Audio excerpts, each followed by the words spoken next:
The senator from Nebraska. Thank you, Madam President. I rise today to celebrate the legacy of my dear friend, my colleague, and my fellow Nebraskan, Senator Mike Johanns. Senator Johanns has dedicated more than 3 decades of his life to serving the people of Nebraska and also this nation. His career in public service began at the local level, where he was elected to the Lancaster County Board of Commissioners. He later joined the Lincoln City Council and eventually became mayor of Nebraska's capital city, where he served for 2 terms.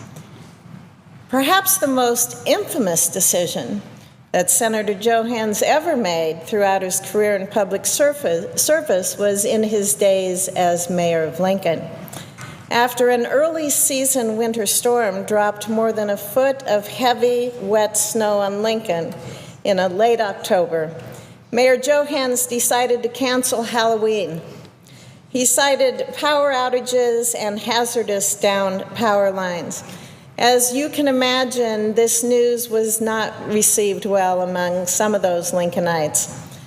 To this day, constituents haven't forgotten, and they still occasionally remind him of how he deprived an entire city of trick-or-treats on that fateful October evening.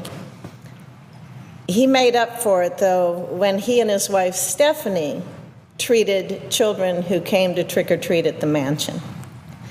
Fortunately, this incident didn't deal the death blow to Senator Johanns' political career.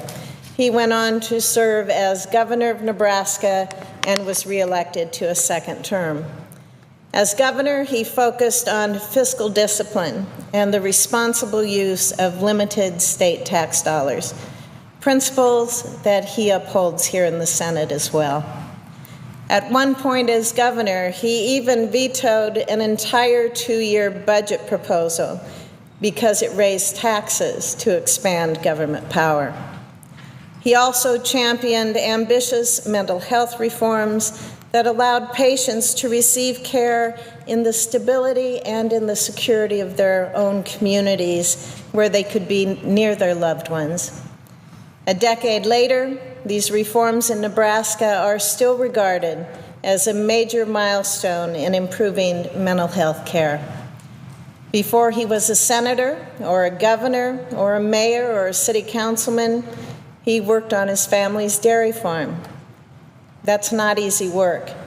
And as Mike puts it, it's a job that builds character and humility. Growing up on a dairy farm, he would milk cows every day before school, sometimes even taking the tractor halfway to town in the winter months when the roads were so bad that the school bus couldn't get out to his farm. This upbringing gave Senator Johanns a great appreciation and a deep understanding for the needs of our nation's ag producers. So it was no surprise when President George W. Bush selected him to be Secretary of the Agriculture and lead the Department of Agriculture. Mike dutifully served in this role, overseeing a new reform-oriented farm bill and opening doors to new global markets for our nation's ag producers.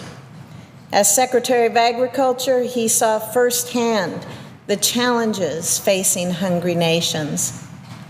It was in this role that he fell in love with the people of Africa, and he's worked here in the Senate to develop food aid programs that not only feed but also empower hungry populations around the world. Madam President, Senator Johanns has tirelessly worked for our state and our nation.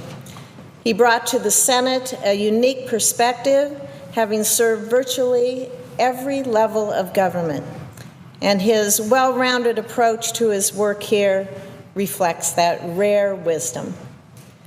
Many of us here have had the pleasure of working closely with him because he always makes a point to work with his colleagues, regardless of party affiliation, whether it be on complex legislation or that annual Senate Secret Santa tradition. We are all familiar with the confident, peaceful demeanor that he brings to the Senate, and his plain-spoken clarity will truly be missed once he leaves Congress. This is who Mike Johanns is. It's who he's always been, a quiet workhorse with a soft spot for the world's most disadvantaged and a burning desire to help wherever he can. Friends back home who have known him since before he began his career in public service will tell you that he is the same man today that he was back then, never losing sight of his goal of helping people, never getting a big head, and always putting Nebraska first. The senator's wife, Stephanie, has been by his side throughout every step of this tremendous journey, always supportive and steadfast. And anyone who knows Mike knows that he and Steph are inseparable. I'm sure they're both looking forward to having more time to spend with family next year. Mike, you are a statesman and a model citizen. I'm thankful for all the work that you have done for Nebraska and for the entire nation. You have set such a great example for your fellow senators, and we all appreciate your dedication over these past 32 years. You have served Nebraska with dignity and integrity. Good luck. I wish you and Stephanie all the best. God bless you both. I yield the floor.